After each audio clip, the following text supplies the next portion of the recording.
Jig line straight. All right, good day, folks. This is Greg Judy at Green Pastures Farm. Today, my guest is Terrence. He goes by Terry. And Terrence, Terry, give me a little bit of your background, what you're about here. We're at the Morgantown, West Virginia, at the Appalachian Grazing Conference. What are you doing here?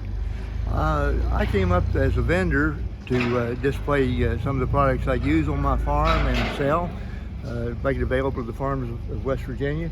The timeless fence is one of my favorite products. I've been selling for about 4 years now. Been using them for 6 years. Recently I've started selling the Greg Judy bale enroller. Helps spread the fertility out in your pastures or meadows, wherever you're feeding. That looks like a good tool. It is.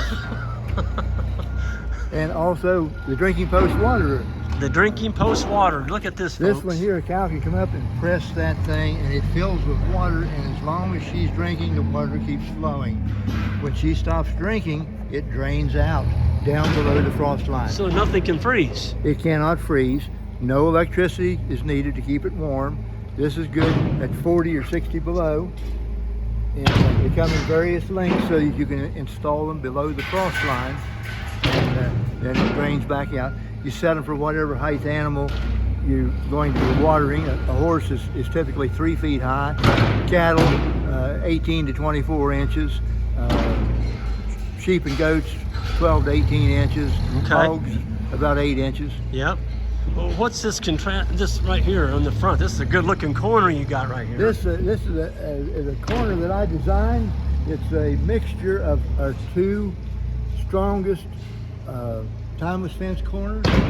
This one is called a Super H corner. A Super H. Okay. Super H brace assembly, and the other one is a New Zealand A-frame assembly. Okay. And so if you were pulling multiple wires, like a 4 to 5 wire fence, this would be your corner. This is my go-to. This is our least expensive brace assembly, and it is also our strongest brace assembly. Okay, cool. And cool. This one here, some people like the appearance. It's a little more costly because it has more plastic in it. Yep. But it's strong. People like the appearance of that H-frame assembly. Yep. That's a good looking corner. I see you've also got some other products back in there. I saw you putting them up. You sell like spinning jennies and about anything it takes to keep the power going, don't you? I sell spinning jennies. I sell energizers. I can get them. I don't stock them. I stock some high tensile wire, some insulators. If you're not sold on this and you're using wooden posts, I have the bullnose insulators for the end-strain insulators. Yep. Yep. Well, I noticed, Terry, on your card here, it's Tarry Leas Farm, natural raised grass-fed meats. You're using this product. You're a farmer. I'm a farmer. I'm using this product. Yep. Yep. So you're not just selling it; you're using it. Right. And you've learned. I mean, you even gave me some tips on some things. We briefly visited the other day, and I could tell you're using the product. Yes. That's why you're picking up these tips. So, folks, if you're in West Virginia, or even the surrounding area touching West Virginia, get a hold of this guy, Terry, and I'm going to be giving his Facebook and his email on the description of this video.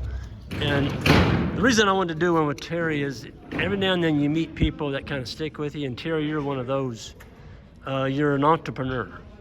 You're always looking at better ways of doing things, and I like that. That's kind of the way I am on the grazing part of it, and you're that way on this. So to me, it was an honor for you to come and agree to let me do this interview. I enjoyed your presentations and picked up some pointers I can use. I need to quit calving in the wintertime. It's snowy and cold today. Well, we all learn, and heck, I just did a video with a friend of mine, Mark Kennedy, and Mark was one of the first teachers I went to back in the 90s up at the Missouri Grazing School.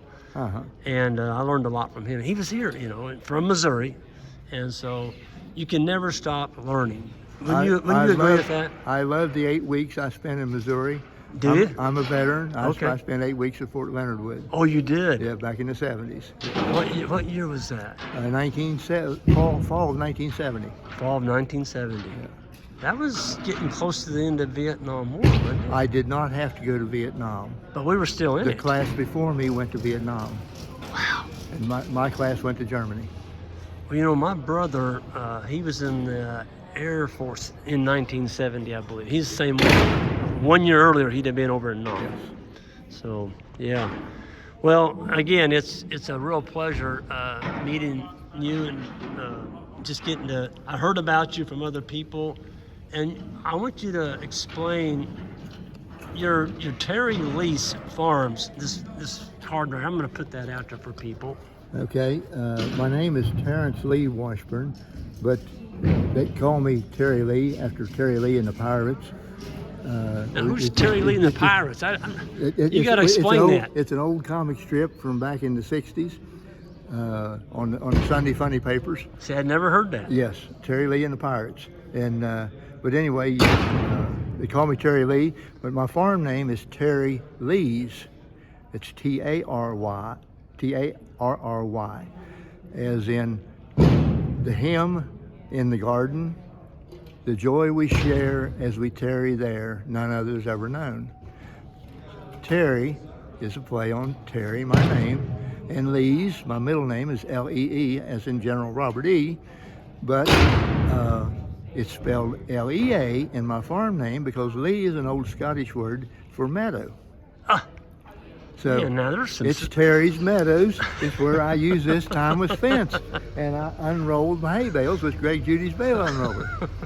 Well, you started carrying these. I started. You bought a whole trailer load of those from. A month ago, I needed 2, and a neighbor needed 1, and I thought, well, if I need to get 3, Timeless Fence used to sell them, and they sold out, and so I couldn't get one when I was down there in January. So Brandon Sams with Timeless Fence suggested that I contact Reject Ranch, the manufacturer in Missouri. So I contacted Reject, and they said, we'll be happy to send you a trailer load and send us a check. So we're doing business. You did that. You did that. I have 8 or 9 still in stock that are up for grabs, first come, first served. Well, Terry, I was in the next room, and an old guy I was talking to upstairs said, Greg, have you seen that bale and roller in the next room? And the first thing I thought, well, who's our competitor? You know, I did. I come shooting down the staircase and came to this display room, and I looked at that, and I'm like, oh my God, that's a Greg Judy bale and roller. And then I met you. So yeah, it's all good. But again, Terry, thank you so much for your time. I know you're busy trying to break down, and everybody's... And Greg, thank you for coming to West Virginia again. We always enjoy having you here. Well, I tell you what, it's been an honor. I've met so many wonderful people here.